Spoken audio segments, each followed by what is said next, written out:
안녕하십니까. 이번 시간은 심화과정 e-러닝 강의 현장에서의 영재교육 연구에 대해서 알아보도록 하겠습니다. 먼저 목차를 보시면 현장 연구란 도대체 무엇인가에 대한 이해, 그리고 현장 연구를 수행하는 과정에 대한 것, 그리고 현장 연구가 실제 어떻게 진행된 사례, 이런 것들을 살펴보도록 하겠습니다. 그 전에 앞서서 이 현장 연구는 어차피 학교 현장에서 이루어지는 연구다 보니까 우리가 영재 학생에 대한 조금 이해가 필요할 것 같습니다. 이미 기초과정에서 얘기했지만 제가 생각하는 이제 이 교육이라는 의미는 선정적 재능을 가진 학생들이 마음껏 노력하고 자신을 재능을 키울 수 있는 교육 기회와 교육 환경을 제공하는 것이라고 생각합니다. 따라서 현장 연구도 결과적으로 어떤 교육 기회와 어떤 교육 환경을 제공했느냐에 초점을 두고서 그 학생의 재능이 얼마나 꽃피었느냐 또는 능력이 향상되었느냐 이런 부분에 대해서 알아보는 것이라고 저는 생각합니다. 그럼 이제 현장 연구를 하나씩 살펴보도록 하겠습니다. 현장 연구는 연구이면서 실천을 같이 가져갑니다. 교사가 업무를 수행하는 과정에서 당면할 수 있는 여러 가지 문제들에 대해서 해결 방안을 마련하는 과정이라 볼 수 있습니다. 그렇다면 결국 지금 선생님들도 끊임없이 현장 연구를 하고 있는 거라 볼 수 있겠죠. 왜냐하면 작년에 비대면 시대가 되면서 그 당장 수업이라고 하는 업무 수행 과정에서 여러 가지 문제를 해결하려고 학생들을 어떻게 학습을 지속시키고 참여도를 높일 것인가에 대한 걸 고민을 많이 했으니까 마찬가지로 그에 대한 부분도 현장 연구라고 볼 수 있죠. 결국 교육과정이라든가 교수학습 개선을 목적으로 자신의 아이디어를 시험해보는 과정을 현장 연구로 하니까 다 현장 연구 하신 거예요. 근데 이제 요거를 잘 정리해서 뭐 보고서를 쓴다든지 논문을 쓴다든지 해야 현장 연구가 마무리가 되겠죠. 어쨌든 이 현장 연구는 기본적으로 교사가 주도하는 것입니다. 뭐 학생이 하는 것도 아니고 교장선생님이 하시는 것도 아니고 현장에 그 담당하고 있는 교사가 직접 하는 것이고 또 실제적 상황입니다. 뭐 가상적 상황이 아니고 학교 현장에서 실제적 상황에서 실천 활동을 이해하는 과정이면서 이와 같은 현장 연구를 통해서 교사의 전문성이 향상될 수가 있습니다. 그런데 이 현장 연구는 그 처해진 상황이 굉장히 구체적이잖아요. 어떤 지역의 어떤 학교의 어떤 학생을 대상으로 하기 때문에 일반화를 시킬 필요는 없습니다. 그 학생에게만 적합한 것이기 때문이죠. 물론 이것들이 반복이 되면 어느 정도 누적이 되어서 일반화 가능성이 높지만 현장 연구 결과를 가지고 다른 학교에 접목시킨다 해서 그대로 효과가 나타나는 것은 아니기 때문에 일반화를 고려하면서까지 연구를 진행할 필요는 없다는 것입니다. 그렇다고 할 필요가 없다는 건 아닙니다. 하면 좋은 거죠. 자, 그렇다면 현장 연구를 하기 위해서는 현장 연구를 하는 교사의 역량이 필요하겠죠. 일단 내가 현장 교육, 현장 연구를 해야겠다라고 하면 어떤 전문성이 필요하냐? 교과 내용을 잘 알아야 되겠죠. 자기가 다루고자 하는 수업의 범위와 내용이 있을 수가 있으니, 예. 여기 글자가 틀렸네요. 현장 연구 전문성이네요. 그 다음에 학생들을 대상하라니까 심리학적인 거 알아야 됩니다. 영재 학생의 심리가 무엇인지, 그리고 가르쳐야 되는 거에 관한 거니까 교육학도 알아야 되고요. 그 다음에 상호작용에 관한 지식도 알아야 됩니다. 저건 사회과학이잖아요. 기본적으로 교사가 지내야 될 교육학적인 지식, 심리학적인 지식, 내용학적인 지식, 사회과학적인 기법 이런 부분들을 골고루 가지고 있어야 되는데 우리가 사범 교육을 통해서 이런 부분들을 골고루 가지느냐 또 그렇지는 않죠. 그렇지만 대부분의 자신의 교과 내용도 잘 알고 그 부분에서 학생들과 어떻게 상호작용할 수 있는지 그리고 어떻게 교수학습하는지에 대해서 알고 있으니까 어느 정도 여러분들은 이제 전문성을 가지고 있는 상태다라고 볼 수가 있고요. 이와 같은 현장 연구를 통해서 얻고자 하는 것은 무엇이냐? 바로 교육 환경에 대한 정보를 얻고자 하고 또 학생에 대한 정보를 얻고자 하고 또는 여러 가지 뭐 교사학습 이론이라든가 이론적인 어떤 논의나 이론을 형성하고자 하고 또 실천 모형을 제안하고 분석하고자 합니다. 이와 같은 것들을 현장 연구라 얘기하고요. 이런 현장 연구를 그러면 왜 할까요? 크게는 세 가지예요. 하나는 학교를 변화시키고자 노력할 때, 또 하나는 교사 자신을 변화시키고자 할 때, 또 하나는 학생을 변화시키고자 할 때. 즉 학교를 이루고 있는 주체들이잖아요. 학생, 교사, 그리고 학교의 여러 가지 규범과 규칙, 제도. 이와 같은 변화를 일으키기 위해서 그냥 직감으로, 감으로 하는 것이 아니라 뭔가 의미 있게 가치를 부여해서 바꾸려고 그러면 연구의 과정이 필요한 것입니다. 그러면 이런 현장 연구를 통해서 나타나는 것은 어떤 효과, 뭔가를 해봤을 때 어떤 성과를 보이느냐, 그리고 학생들은 어떤 만족도를 보였느냐, 그리고 그걸 통해서 어떤 개선점을 얻을 것이냐, 이런 부분들이 주어지는 겁니다. 영재교육의 연구가 현장 연구냐라고 하면 현장 연구 가능성이 높습니다. 왜냐하면 영재교육도 뭔가 새로운 교수학습 방법을 투여했을 때 학생들의 어떤 교육에 대한 만족도가 어떻게 되느냐, 그리고 그걸 통해서 어떤 효과가 나타났느냐, 그리고 또 무엇을 바꿀 수 있을 것이냐, 이런 것들이기 때문에 결국은 영재교육도 현장 연구의 성격을 지닌다고 볼 수가 있는 거죠. 자, 그렇다면 현장 연구는 어떤 것을 대상으로 해야 될 것이냐라고 했을 때 크게 우리가 연구의 세 가지 범주와 비슷하다 볼 수 있습니다. 첫 번째는 미시 과정이고, 두 번째는 가시 과정이고, 세 번째는 거시 과정이에요. 셋째부터 볼게요. 거시 과정은 학교 변화입니다. 학교 좀 큰 테두리죠. 학교 전체의 어떤 변화. 그러니까 학교 전체의 변화를 주려면 학교 선생님들에 대한 지원, 행재정적인 지원, 또는 수업에 대한 지원, 그 다음에 주변 여건의 변화, 사회문화적 환경 변화. 예를 들면 우리가 무슨 시범학교 되었다, 갑자기 주변에 무슨 발전소가 들어섰다, 이런 것들, 이런 학교의 어떤 변화를 줄 수 있는 내용들을 가지고 진행되는 것이 현장 연구예요. 그 무슨 시범학교 되었을 때 선생님들이 뭔가 하고 있다. 그게 바로 현장 연구죠. 가시 과정은 뭐냐? 주로 교사가 중심이 되어서 교사의 변화를 보는 겁니다. 여기는 수업, 교사의 변화는 뭡니까? 수업과 수업의 내용입니다. 이게 핵심이겠죠. 미시 과정이 일어나도록 도와주는 수업의 내용이라고 되어 있습니다. 그럼 미시 과정이 뭐냐? 미시 과정은 학생과 교사가 만나는 겁니다. 즉 학생의 변화예요. 그러니까 학생의 변화, 디테일한 학생의 변화를 따지는 것은 미시 과정이고, 그것에 대한 교사의 변화가 가시 과정이고, 나아가서 학교 전체가 변화되는 것이 거시 과정이에요. 그렇다면 우리가 일반적으로 현장 연구, 선생님들이 주로 하는 건 뭡니까? 선생님 차원에서 할 수 있는 거. 그건 미시 과정이에요. 내가 어떤 새로운 교사학습 방법을 적용한다. 내가 새로운 역량을 키우려고 학생들하고 새로운 활동을 했다. 태도 변화를 일으켰다. 이런 부분들은 미시 과정이 될 거예요. 그리고 교사 자체가 뭔가 수업에 새로운 걸 도입해봤다. 내가 변했다. 이런 가시 과정이 될 것이고, 그 다음에 학교가 변화가 되었다. 이런 거는 거시 과정이 되는 거겠죠. 따라서 이와 같은 현장 연구는 크게 분야, 대상, 행동, 기능, 방법에 따라서 이렇게 나눌 수가 있다는 거예요. 분야를 따져보면 수학, 과학, 영어, 사회, 정보, 학문 분야가 있겠죠. 대상은 당연히 초등, 중학교, 고등학교, 대학, 그 다음에 교사냐, 학생이냐, 행정가냐에 따라 달라질 수 있고, 그 다음에 그것을 지식에 대한 거냐, 탐구에 대한 거냐, 태도에 대한 거냐, 융합에 대한 거냐, 기타에 대한 거냐.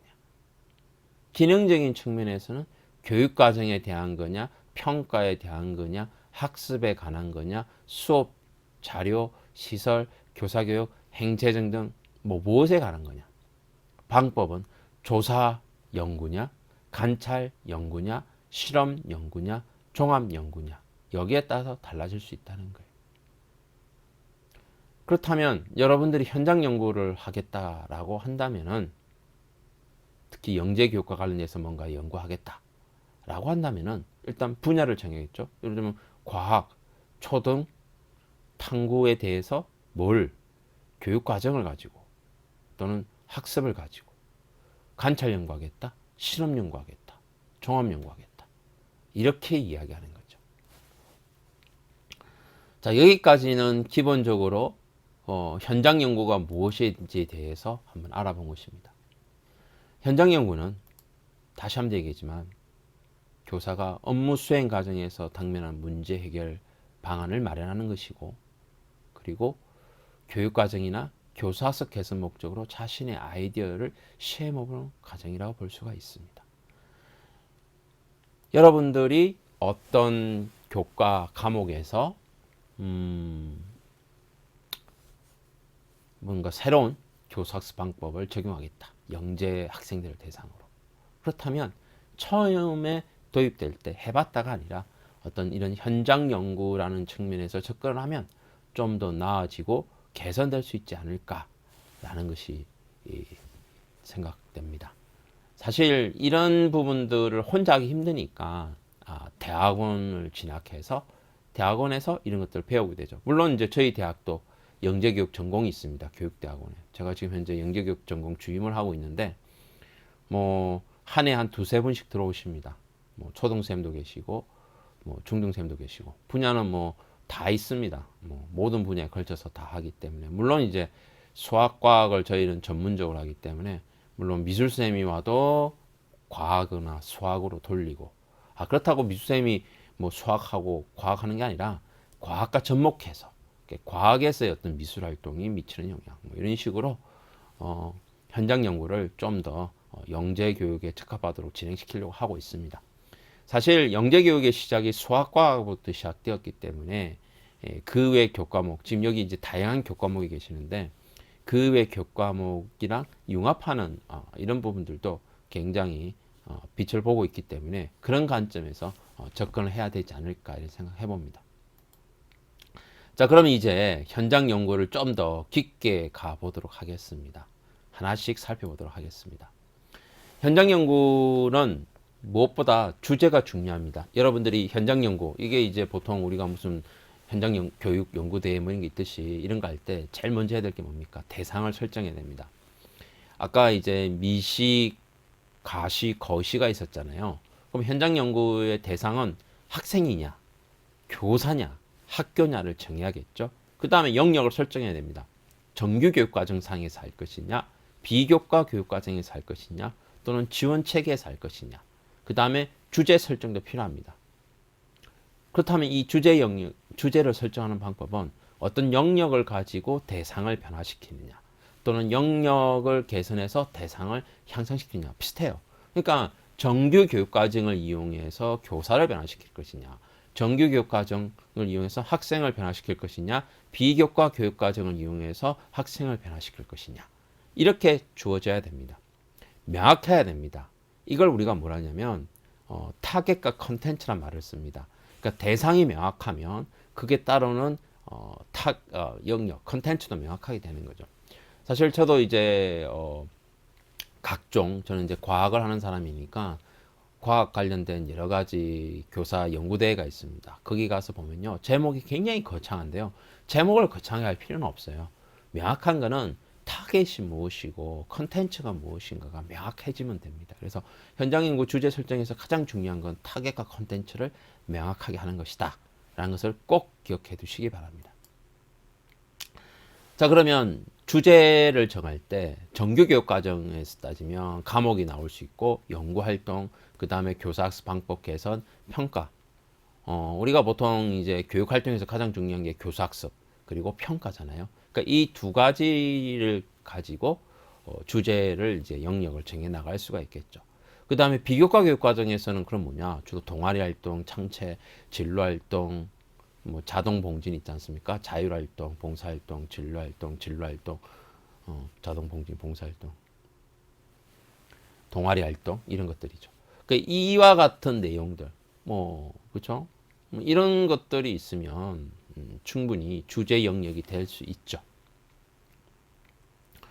그 다음에 이제 지원 체계도 주제가 될 수가 있습니다. 공간 시설이 어떻게 영향을 미치느냐. 그 다음에 대외 기관하고의 관계, 지원, 전문가 교육을 통했더니, 뭐 어떤 어디를 방문했더니, 뭐 과학관을 가봤더니 이런 것들이죠.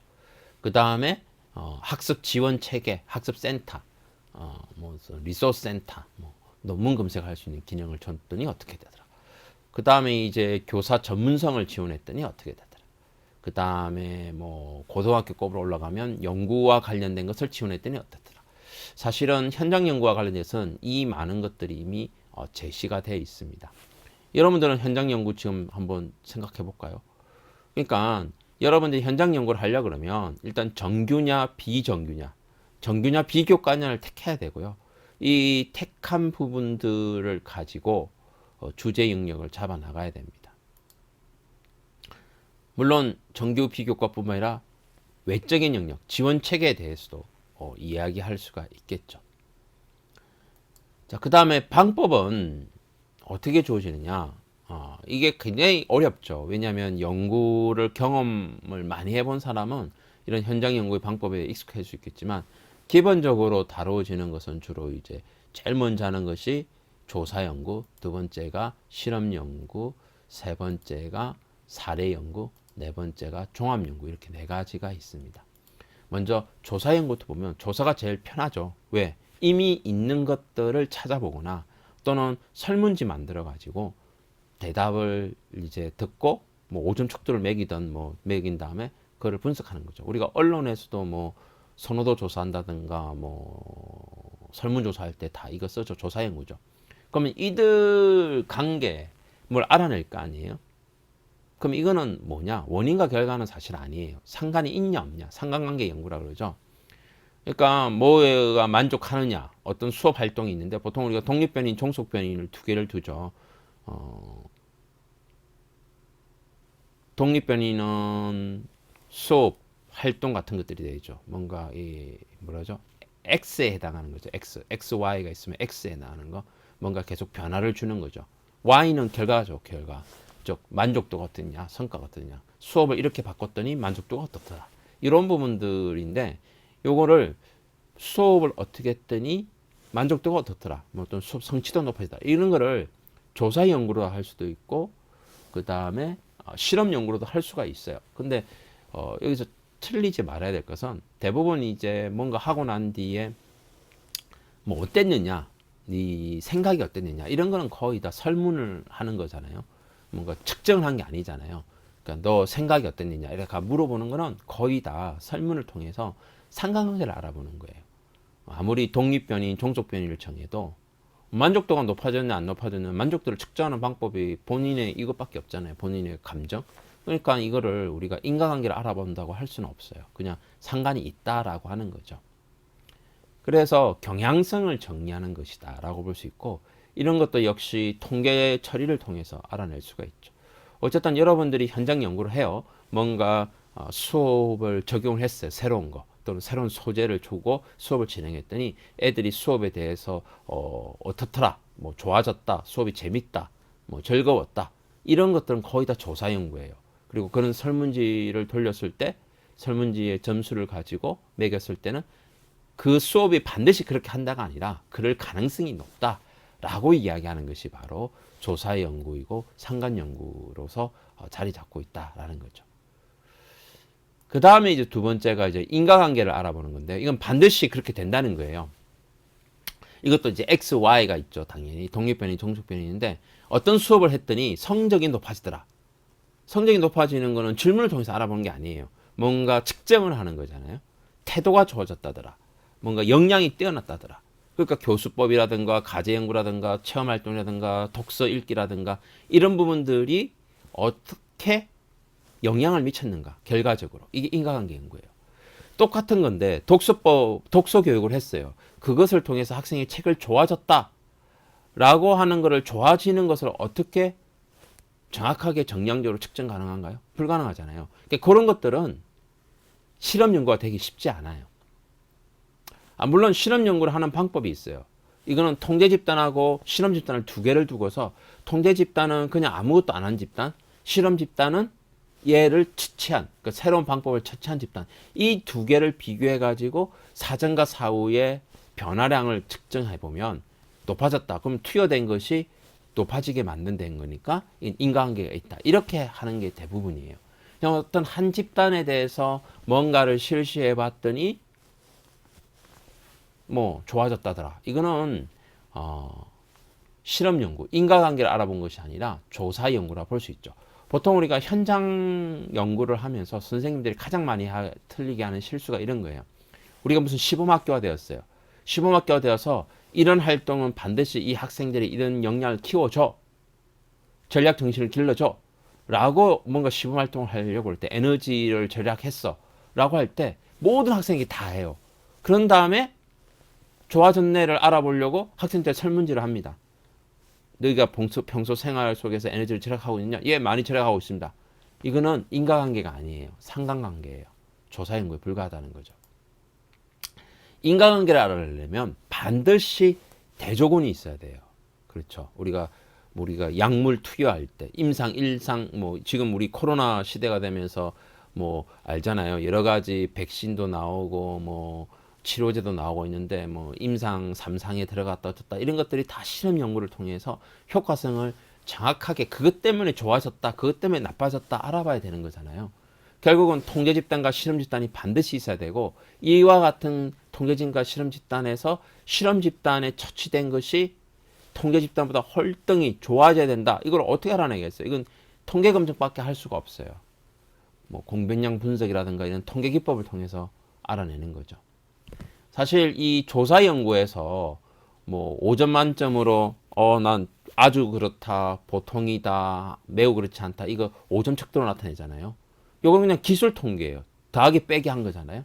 통계 검증은 가설을 설정한 다음에 그 가설을 대조시켜 가지고 실험 집단과 통계 집단을 서로 비교해 가면서 검증한 거예요. 이걸 했더니 이것 때문에 높아졌다. 즉 인과관계를 알아내는 거죠. 그러니까 여기 부분이 이 실험 연구가 통계학이 필요하고 뭐 T 검증이라든가 뭐 가설 검증하는 기법들이 요구되는 거예요. 그래서 검증 결과에 따라서 효과성을 알아보는 거예요. 현장 연구가 단순하게 조사 연구 정도로 끝나는 것도 있고요. 그 다음에 실험 연구로 끝나는 것도 있는데 좀 의미 있게 다가가려면 당연히 실험 연구를 하는 것이 바람직하겠죠. 자, 그 다음에 사례 연구라는 것이 있어요. 사례 연구는 뭔가 현실적인 문제인데 학교 현장에서 굉장히 많이 하고 있습니다. 왜냐 인과관계를 알아보기 위해서 뭔가 통제하고 이렇게 할 수가 없다, 실험할 수가 없다 그러면 기존에 알려져 있는 여러 가지 사례들을 찾아내 가지고 그 사례들을 종합해서 따져보는 거예요.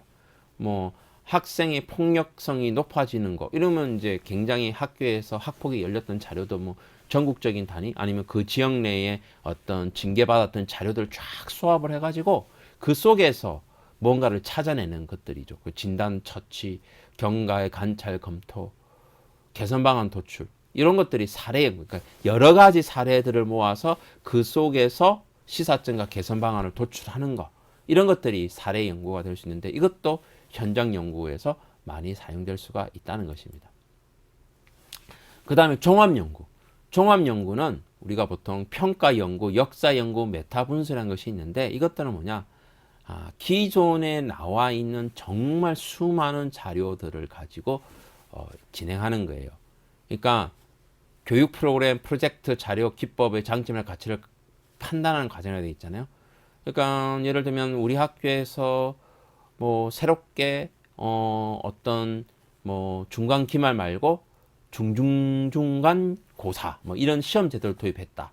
그럼 그런 것들이 했을 때 여러 가지 뭐 다른 지역, 다른 사회, 다른 학교급에서 자료들을 모아 가지고 이런 가치를 부여하는 이게 평가 연구고요. 역사 연구도 마찬가지예요. 방대한 자료들을 모아서 조사하는 거, 그죠? 쌓였던 거, 영역 이 학교의 역사상에서 어떤 과목들이 어떻게 변천되었느냐, 뭐 이런 것들이 역사 연구가 되겠죠. 메타 분석은요, 이미 누군가가 연구를 했어요. 그 연구의 결과물들을 모아갖고 연구하는 거예요. 그러니까 연구자의 연구 결과를 모아서 연구하는 거. 영재교육에서 이런 거 되게 많이 합니다. 왜냐면 대상이 다르고 학교급이 다르고 가르치는 내용도 다를 수가 있기 때문에 일반화를 시키려고 그러면 아까 현장 연구가 일반화되기 어렵다 그랬잖아요. 근데 그 많은 일반화되지 못한 현장 연구들을 쫙 모아가지고 뭔가 일반화된 어떤 결과물을 만들어내겠다. 이럴 때 쓰는 것이 메타 분석 연구예요. 이런 부분들을 전부 다 우리가 종합 연구라고 합니다. 평균과 편차들을 모아서 어떤 변의 차이를 추정하는 연구 방법을 메타 분석이라고 합니다. 근데 이제 현실적으로 대학원생들 같은 경우에는 영재교육의 어떤 정책 방향을 내세우고 싶다. 이럴 때는 이제 메타 분석이라든가 평가 연구나 역사 연구를 하겠지만, 즉 종합 연구는 뭔가 이렇게 정책적인 결정, 정책적인 안을 낼 때 굉장히 유용합니다. 그렇지 않고 선생님들께서 실질적으로 뭔가 하겠다라고 하면 보통은 이제 이런 조사 연구가 가장 쉽게 갈 수 있고, 좀 더 전문적으로 하는 것은 실험 연구, 그리고 이제 방대한 자료 수집이 가능하다면 사례 연구들이 가겠죠. 결과적으로 학교에서 선생님들이 하나씩 해 나가는 조사 연구, 실험 연구를 바탕으로 자료들이 만들어지면 그 자료를 가지고 사례 연구와 종합 연구가 가능하다는 거죠. 이와 같은 현장 연구의 방법들을 이제 이해하셨다면, 이제 연구를 진행하겠다면 이제 순서대로 해야 됩니다. 연구를 준비하고, 연구를 수행하고, 연구에 대한 결과를 정리해야 되겠죠. 준비는 당연히 주제를 선정해야 되고요. 그 다음에 연구 문제를 정해야 됩니다. 주제 영역에 맞는 문제를 정하고, 문제는 당연히 인과관계냐 상관관계에 따라서 변인 두 개를 내서야 됩니다. 무엇이 무엇에 미치는 영향, 무엇과 무엇의 관계, 이런 거죠. 그래서 선행 연구들이 어떤 것들이 있었는가 분석하고 고찰해보고요. 그 다음에 이거를 조사 연구를 해야 될지, 그 다음에 실험 연구를 해야 될지, 사례 연구를 해야 될지 연구를 설계해야 되고요. 만약에 이제 측정 도구, 실험 연구 같으면 어떤 걸 측정할 것이냐, 또는 조사 연구하겠다면 어떤 설문지를 쓸 것이냐, 이런 것도 결정을 해야 됩니다. 그리고 연구를 수행합니다. 자료 수집하고 자료 정리합니다. 기술 통계는 주로 이제 설문지 같은 건 이제 조사 연구는 기술 통계가 될 것이고요. 실험 연구는 주로 추론 통계가 될 거예요. 그러면 사전 검사, 수업, 사후 검사, 그리고 학생 면담이라는 이런 과정이 필요합니다. 학생 면담 같은 경우는 대량적인 어떤 통계 검증을 하면, 추론 통계를 하고 나면 결과는 나왔는데 그 의미를 부여하기가 사실 쉽지는 않거든요. 근데 그런 의미를 부여할 때는 학생 면담 말고는 특별히 뾰족한 수가 없어요. 그래서 학생하고 면담을 통해서 그 의미를 파악하려고 노력을 많이 하게 되죠. 그리고 마지막에 연구 정리로 연구 결과를 분석하고 그 다음에 논의를 한 다음에 보고서를 작성하게 됩니다.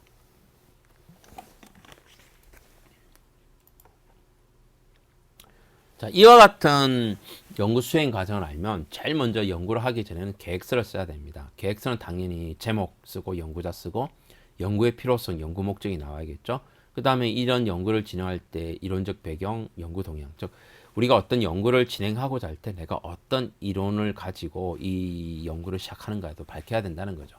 그리고 연구 방법, 일정, 그리고 연구비를 어느 정도 쓸 것이냐, 그리고 이런 연구를 하면 어떤 효과가 있을까, 그리고 지금까지 이론적 배경과 연구 방법에 사용된 참고 문헌, 그리고 부록이 필요한 것은 이제 그 이미 이 연구 계획을 세울 때 설문조사할 거다 그럼 설문지, 측정 도구가 있다 그럼 측정 도구, 이런 것들에 대한 부록을 실는 걸 얘기하죠. 따라서 연구 계획서를 쓰는 과정, 이 모든 것들이 어떻게 보면 연구의 반 이상은 맺고 간 거라고 볼 수 있습니다. 물론 연구를 실제로 진행하면서 수정이 될 수 있겠으나 기본적으로 시작이 반이라고 연구 계획서를 쓰는 순간이 거의 연구의 반 이상을 차지하게 됩니다. 보통 우리가 이런 교사 대상 사전에 연구비 주는 활동들이 되게 많습니다. 이런 게 아이디어만 가지고 할 수 있는 건 아니고요. 어느 정도 구체적인 방안까지 나오고 실제적으로 돈을 받고 나면 그 다음부터 연구를 진행하면서 메꿔 가는 거죠. 디테일하게 메꿔 가기도 하고 결과를 도출하는 과정이 됩니다. 이런 부분들이 연구 계획서 작성 단계라고 볼 수 있습니다. 자, 그리고 이 주장 얘기했는데요. 연구라는 것은 정답을 구하는 과정이 아닙니다. 어떤 사실을 바탕으로 또는 어떤 원리를 가지고 설명하거나 또는 사례들을 모아서 자신의 주장을 내세우는 방법들입니다. 그리고 이런 주장을 내세우는 방법들에 나중에 결론적으로 나오는 부분들이 이런 겁니다. 어떤 주장이 딱 있으면 그 주장을 만들게 된 근거들을 들게 되죠. 이유를 들게 되고, 그리고 그 이유에 맞는 사례들을 제시하게 됩니다. 그 다음에 현장 연구에서 가장 중요한 게 뭐냐? 그래서 어떻게 진행해야 된다. 이렇게 방법을 얘기하는 겁니다. 영재 교육에서 학생들의 문제 해결을 높이기 위해서 이런 새로운 교수법이 필요하다라고 했을 때 그거를 실제로 어떻게 적용할 것이냐에 대한 방법까지 제안해야 된다는 거죠. 그래서 이 앞부분 opinion, reason, example, offer라는 순서에 의해서 이루어지는 부분, 앞부분만 따면 오레오입니다. 그래서 오레오 법칙이라고 그러는데 이 오레오 법칙에 따라서 뭔가 주장하거나 말을 할 때 사람들이 쉽게 설득을 당한다는 거죠. 이 앞에서 얘기했던 주장은 주장을 만들어 가기까지의 과정이라 볼 수가 있어요. 여러 가지 사실, 예시, 설명 원리를 바탕으로 주장을 만들어낸 다음에 사람들에게 주장을 어필하게 하려면 그런 주장이 왜 나오게 됐는지를 예를 들어가면서 설명을 하고, 그리고 맨 마지막에 구체적으로 그런 주장을 구현하기 위한 방안을 제시해야 돼요. 현장 연구가 바로 이와 같은 방안을 제시하는 것이 제일 중요하겠죠. 그 다음에 이제 연구 윤리가 있습니다. 이런 현장 연구를 이제 선생님들께서 많이 교사 연구대행 갈 때 많이 문헌을 조사하잖아요. 근데 이거를 남의 걸 뺏겨오면 안 됩니다. 그죠? 위조는 있지 않은 데이터를 만들어내는 거고요. 변조는 있는 거를 조작하는 거예요. 표절은 남의 걸 뺏겨오는 거고, 부당한 논문 저자 표시는 참여하지 않은 사람들한테 기여했다고 뭐 상을 주는 거죠. 보통 이제 현장 연구 시범학교 연구학교 하면 점수가 나오지 않습니까? 근데 그 점수가 나오면 지금은 그렇지 않지만 예전에는 그 점수 나눠먹기를 많이 했어요. 뭐 부장님이 좀 더 가져가고 실제로 연구를 굉장히 많이 했던 기획 선생님은 좀 적게 가져가고 이런 게 있었는데, 요즘은 이제 그렇게 하면 부당한 논문 저자 표시로 연구윤리에 위반되기 때문에 해서는 안 되는 일이 되겠죠. 그리고 자신이 쓴 글이 기존의 글과 뺏겨 썼느냐 뺏겨 쓰지 않았느냐 이거 알아보는 것이 논문 유사도 검색 시스템이라는 것이 있어요. 물론 이제 문헌 유사도 검색이기 때문에 등록되어 있는 보고서라든가 이런 것들도 다 찾아냅니다. 그래서 이 사이트에 가서 자기 거 올려놓으면 쫙 문장을 다 찾아줍니다. 자기가 어디서 뭘 뺏겼는가까지 나와서 이게 퍼센트가 나오거든요. 그래서 이런 퍼센트의 몇 퍼센트 이상이면 이건 표절이다 이렇게 얘기하기도 한다는 거죠. 결과적으로 우리가 현장 연구를 진행하면서 현장 연구의 가치는 어디를 둘 수 있느냐? 일단 변화를 기록해야 되고요. 그 다음에 학생을 성장시키거나 교사의 전문성이 향상되거나 학교가 발전하는, 그래서 목표가 분명한 그런 연구를 진행해야 된다는 것이 실질적으로 현장 연구에서 가장 중요한 것이라고 볼 수가 있습니다. 자, 지금까지 우리가 현장 연구에 대해서 알아봤는데요. 이런 현장 연구를 영재교육에 적용한 예를 한번 살펴보도록 하겠습니다.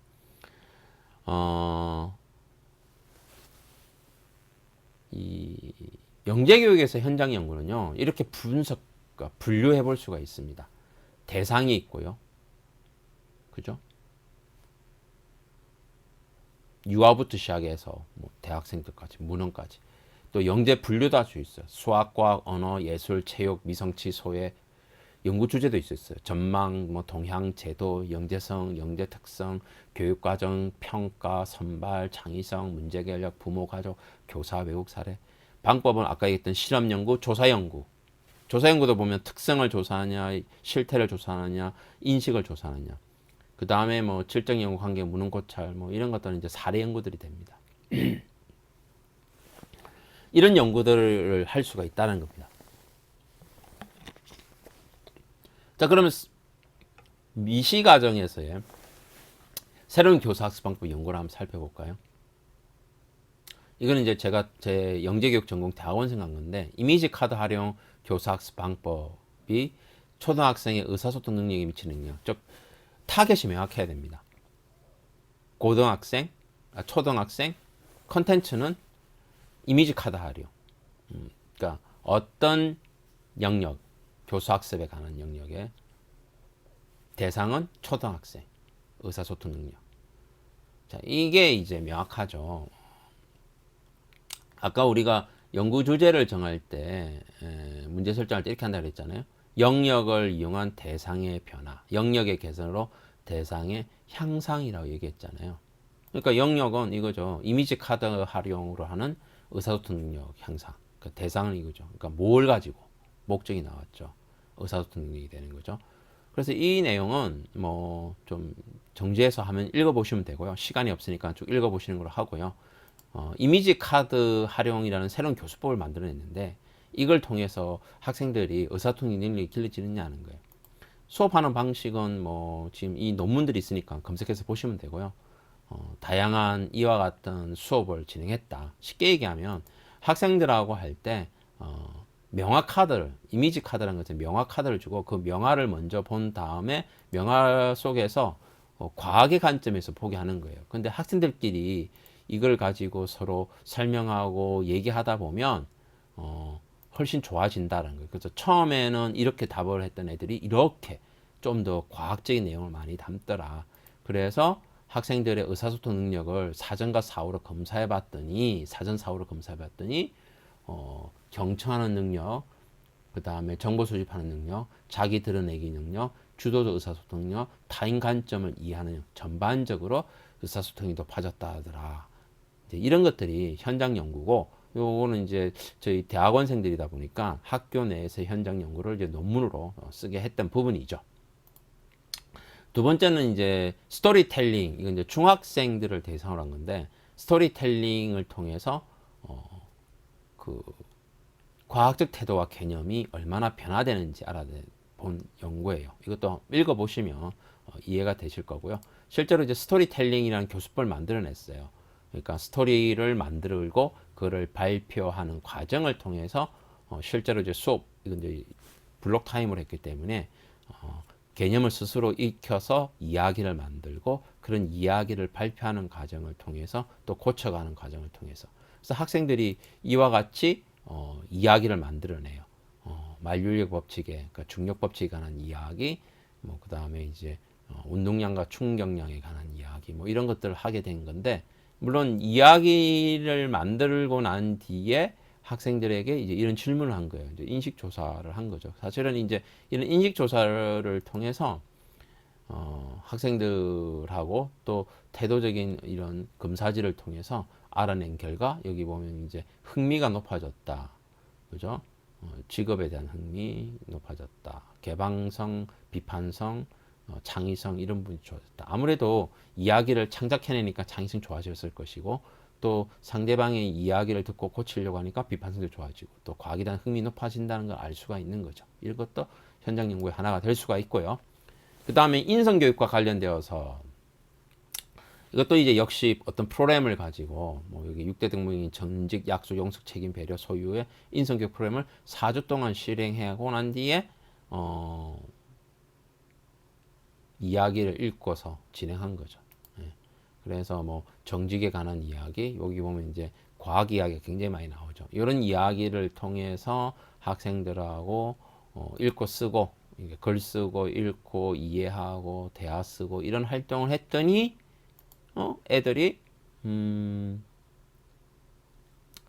성별에 따라서 이런 것들이 좋아졌다 이런 거죠. 어디 있죠? 여기 인성이 좋아졌다 뭐 이런 얘기를 진행하는 겁니다. 그래서 여기 보면 뭐 크게 좋아진 건 없네요. 제가 기억이 안 나는데 내용을 볼까요?